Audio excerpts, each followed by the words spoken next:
pessoal, estamos aqui, eu, Bia Kisses, para mais um Papo que Bate, hoje, dia 19 de agosto. E é claro que esse Papo que Bate vai ser passado daqui alguns dias, mas é sempre bom a gente contextualizar. E eu estou aqui hoje com um convidado muito especial. Ele é um observador internacional de política, professor de uma universidade em Liverpool, na Inglaterra, e tem uma característica que eu gosto muito. Ele é meu irmão, é o Dr. Rubem Pereira. Rubem, é muito bom ter você aqui no Brasil, na minha casa, e poder fazer com você esse papo que bate. Nesse meu programa de em torno de 15 minutos, a gente sempre escolhe uma personagem, um fato, algo para bater. E daí a gente discorre, desenvolve e pode acabar batendo em mais gente por aí. Mas, Rubem, me fala, se você tivesse que escolher uma personagem, um fato para bater, quem você escolheria? Bom, primeiramente gostaria de manifestar a honra de estar participando do Papo que Bate com a Bia Kisses, porque nas últimas décadas, o povo brasileiro não tem sido informado, a imprensa não tem feito seu papel. Então, através de canais independentes, seja escritos, filmes como esse, que a população brasileira tem tido acesso aos fatos como eles ocorrem. Opiniões também, mas a imprensa brasileira, ela abriu mão do seu papel de informar, de dar notícia, e ela se tornou um porta-voz político. Então, é realmente uma honra muito grande participar de um programa que tem ajudado muito a esclarecer o contexto atual brasileiro. Bacana, Rubem, você está há quase 30 anos fora do Brasil, na Inglaterra. E olhando para o Brasil hoje, né? Vou voltar àquela minha pergunta: em quem ou o que você vai bater? Pois é, né? Eu assisto a todos os papos que bate, eu sei que dá uma pancadinha em alguém que está pisando na bola e tal. Mas eu resolvi fazer uma coisa diferente. Não sei se pode. Irmão pode. Irmão Eu vou bater palma. Vou bater palma para o povo brasileiro que está acordando, acho que talvez pela primeira vez na história, e está tentando tomar as rédeas do seu próprio destino. Isso é uma coisa fantástica que está acontecendo, e eu acho que talvez fazer um pouquinho diferente aqui, vou bater palmas para o que está acontecendo. Tem opções de coisa ruim que a gente pode bater, que de repente vai aparecer. Mas vou começar com um lado positivo, né? Como as coisas, existe uma possibilidade de uma mudança, né, como nunca houve no Brasil, né, vindo do povo. Bom, eu acho que até a contar por mim, né, que há muitos anos, assim, você já falava muito dessa questão política, me alertava sobre um monte de fatos, e eu achava, não é assim tão grave a coisa que está acontecendo. Você, na Inglaterra, você me mostrou, olha o que está acontecendo aqui na Inglaterra, isso vai chegar no Brasil. E é muito por aí a questão do politicamente correto. Essa história do politicamente correto, você como professor, você vivenciou um bocado de coisa, você me contava, né? Fala um pouquinho aqui para os nossos telespectadores, nossos seguidores e amigos. Não, eu acho que é uma questão bastante pertinente, mas talvez o mais estranho nisso tudo é que eu estou na Inglaterra já há quase 30 anos. E é bastante óbvio que a sociedade, a cultura inglesa ou britânica e a brasileira são bastante diferentes, né? Os problemas sociais, os problemas econômicos, e culturais do Brasil e um país como a Grã-Bretanha, digamos assim, são bastante diversos, são muito diferentes, né? É um país que há 100 anos era o líder mundial, o grande Império Britânico. Ainda hoje uma grande economia que tem uma influência muito grande culturalmente no mundo. Enquanto o Brasil é um país que veio de ser uma colônia, que foi se desenvolvendo com grandes problemas de diferenças sociais, culturais, etc. Então, são dois países bastante diferentes, que têm problemas bastante diferentes um do outro.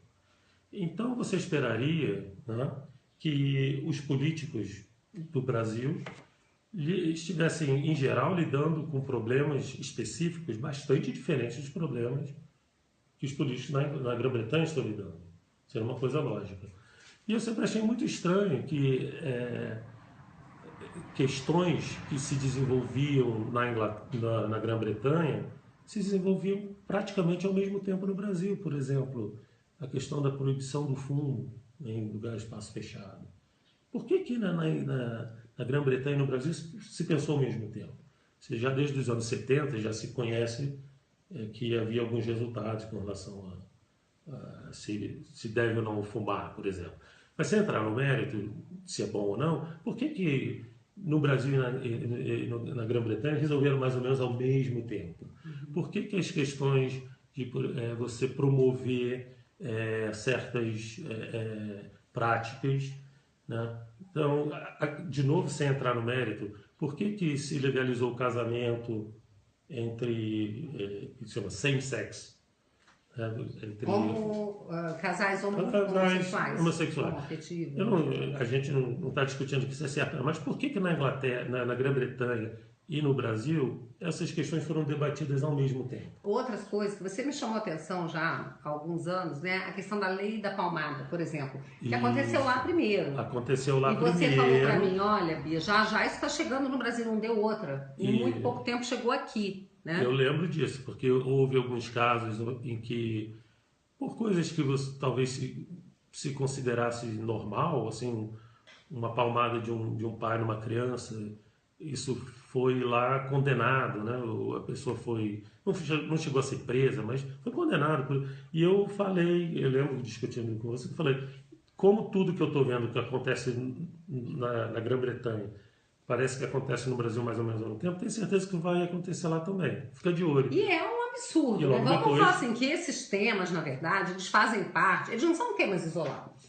Não são eles isolados. fazem parte de uma agenda, né? Eu queria que você falasse um pouquinho sobre isso. O que parece acontecer é que existe uma agenda que é controlada internacionalmente. A gente não é óbvio quem está controlando, mas agências como a ONU, por exemplo, né? Onde existe esse intercâmbio de ideias, e elas têm que ter mais ou menos a agenda da esquerda. É uma agenda que tende a ser contra a tradição que o povo tem. Então são coisas, você por exemplo, criminalizar uma palmada, criminalizar que uma pessoa fume num lugar fechado, quando na verdade nunca se provou nada com o fumo passivo faça, né? Então, como que essas causas tomaram tamanha relevância nesses países? Quando os países têm problemas muito mais vitais. Por exemplo, do que esse, né? Brasil. Vamos falar sério que no Brasil a gente nunca teve problema de, assim, normalmente na sociedade, de espancamento de criança. Exatamente. Até porque se um pai, uma mãe maltratarem os filhos, né, já existe o Código Penal, já prevê lesão corporal, tudo isso, né? Então, assim, a gente nota que é dado enfoque para um tema que não tem relevância, num país em que a gente tem problemas tão graves de insegurança, não é? É verdade. Nesse sentido, o que parece é um pouco você enfraquecer o poder dos pais, né? Porque os pais que conhecem suas crianças, eles podem avaliar, digamos assim, eu estou falando dos pais normais, que não são pessoas violentas, que há momentos em que, talvez até para a própria segurança daquela criança que está fazendo uma coisa perigosa, você alertou 3, 4 vezes, a pessoa está querendo abrir uma janela ou mexendo na porta do carro, uma criança de 4 anos, e ela não vai entender argumentos lógicos, né? Então, é nesse sentido que você proibir que um castigo físico que tem um objetivo positivo, que é preservar a segurança daquela criança, você criminalizar isso parece uma coisa bastante estranha. É estranho, é absurdo. Mas assim, você vive lá na Inglaterra um contexto político muito diferente da gente. Eu quero saber o seguinte, a saída agora da Inglaterra, né, Da União Europeia. da União Europeia. Como é que você vê isso? Isso é uma resposta da Inglaterra, do povo inglês, né, a essa coisa, essa massificação, essa tentativa de unificar, de tratar tudo igual, a essa agenda De certa da forma, esquerda? sim, porque você vê, né? Claro que foi 52% votaram para sair da União Europeia. Mas é claro que houve assim uma propaganda muito forte, porque o status quo era o quê? Era a União Europeia que estava dentro. Isso. Todos os partidos políticos, o conservador, o Labour e todos os outros, com exceção do UKIP, que é um partido que foi criado pelo Nigel Farage para sair da Europa, todos os outros partidos apoiavam continuar. A imprensa estava abertamente a favor. Então, a conclusão é que 52% votando para sair é que o povo britânico ele realmente resolveu ver a realidade com seus próprios olhos. Pensar por si, né? Porque realmente é a tradição britânica de independência. Então, o que eu acho que a minha ainda está muito em cima para a gente analisar, mas me parece que o povo britânico ele olhou para essa situação e falou: não, eu estou vendo o que está acontecendo, né? Então, o tipo de questão que havia era, por exemplo, pais que não conseguiam matricular os filhos em escolas porque assim uma quantidade enorme de imigrantes chegaram numa determinada cidadezinha pequena, as escolas estavam lotadas e não conseguiam. O Sistema Nacional de Saúde, né, o NHS lá, estava sobrecarregado, as pessoas não conseguiam. Quer dizer, as pessoas daquele país sentindo na pele. Sentindo na pele. Aí que eu digo, sabe o que eu noto? É uma coisa da esquerda, e a imprensa também tem isso, né?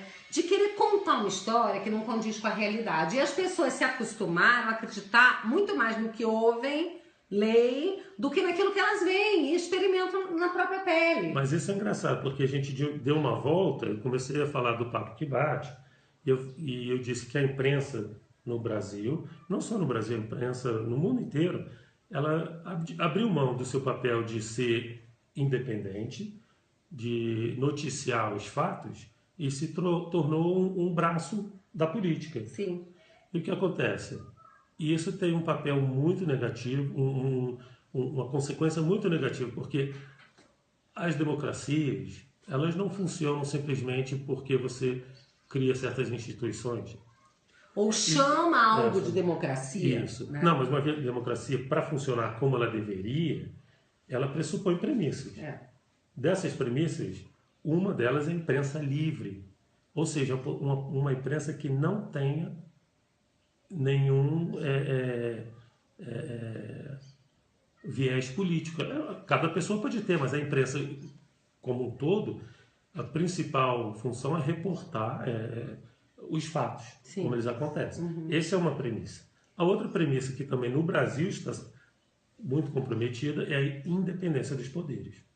A partir do momento que você tem, por exemplo, ministros do Supremo que defendem um partido, eles passam a ser parte da política, em vez de serem de guardas da Constituição, guardas que é uma outra. jurídico. Então, quando o povo brasileiro, a gente falou antes, estava se rebelando contra a classe política, a gente agora pode incluir como classe política os jornalistas, os ministros do Supremo, o Executivo e o Legislativo, que antes eram a classe política, mas agora o Ministério Público, todas essas instituições que deveriam ser pilares da democracia, passaram a fazer um jogo político. Então o Brasil estava brincando, fingindo de democracia desde a nova república. E as pessoas estão começando a não aceitar mais a mentira, né? Que tem sido contada pra gente há muitos anos. Esses dias eu vi um vídeo daquela deputada Maria do Rosário, uma deputada aqui, que ela é defensora aí dos direitos humanos, a gente chama de direitos humanos, né? E teve uma médica que foi assaltada, não reagiu no Sul, foi assassinada na frente da irmã dela. E aí, no enterro dela, no velório, a família fez um protesto e essa Maria do Rosário foi lá, porque ela é do Sul. Ela foi Cara de pau. escorraçada, Cara de porque pau. as pessoas não acreditam mais, entendeu? Nesse discursinho de direitos humanos, nós estamos vendo que eles estão defendendo os bandidos que estão matando a gente. Estão Com roubando certeza. o nosso país, as pessoas, aniquilando com a nossa vida. A gente não tem mais segurança, entendeu? Emprego tá difícil, 12 milhões de desempregados. E o discurso qual é deles? Ah, agora, Não, mas né? isso é parte dessa hipnose. O que acontece? Acontece um fato. Eu vejo assim, quando não podem esconder o fato, o que eles fazem? Eles passam aquele fato por um filtro ideológico. Então, tem um cara completamente amoral, né? Comete um crime onde demonstra que ele não tem capacidade de fazer qualquer julgamento moral, a pessoa que obviamente deve ser condenada judicialmente, ser presa, eles vão narrar aquilo como aquela pessoa é uma vítima das condições sociais. Então, é o filtro com viés ideológico. Interessante, mais uma coisa, você falando disso, da população se revoltando. Uma outra coisa que também eu tenho notado, como a população brasileira começou a entender quem está ao lado dela. Você vê que existe muito, as pessoas estão expressando o apreço pela polícia. Eu nunca ouvi isso no Brasil. Isso, pelos Pelos militares, militares, em geral, porque né? são pessoas que expõem suas vidas a riscos enormes, que não estão enchendo o bolso de dinheiro, e as pessoas começaram a ver essa realidade, ao mesmo tempo que políticos que às vezes jamais trabalharam, sempre foram corruptos e egoístas, e enchendo o bolso com o dinheiro do povo. Então a população agora não está mais ouvindo o que o político fala da polícia, a população está dizendo o que eu vejo. Ah, esse é um Isso que momento, sabe? Esse é um grande momento. O que eu vejo? Então quando a Bia Acreditar nos vem seus aqui, olhos, né? acreditar no que você sente, no que você percebe, não nas mentiras que te contam, fantasiadas de coisas lindas e que na verdade são coisas terríveis, por sinal. Né? Exatamente, porque isso leva a um estado hipnótico e que aí você vai ser ludibriado por uma classe política que é muito esperta nisso. E quanto a isso, né, a gente pode até depois, num outro papo, a gente pode falar sobre, por exemplo, a comissão da verdade, né? Aquela comissão vergonhosa da mentira. Sim, sim. A questão aí, mas isso a gente pode deixar para um outro papo. A gente vai encerrar por aqui, já deu o nosso tempo. Rubem, foi muito bacana. Faz suas considerações finais. Eu primeiro agradecer essa oportunidade.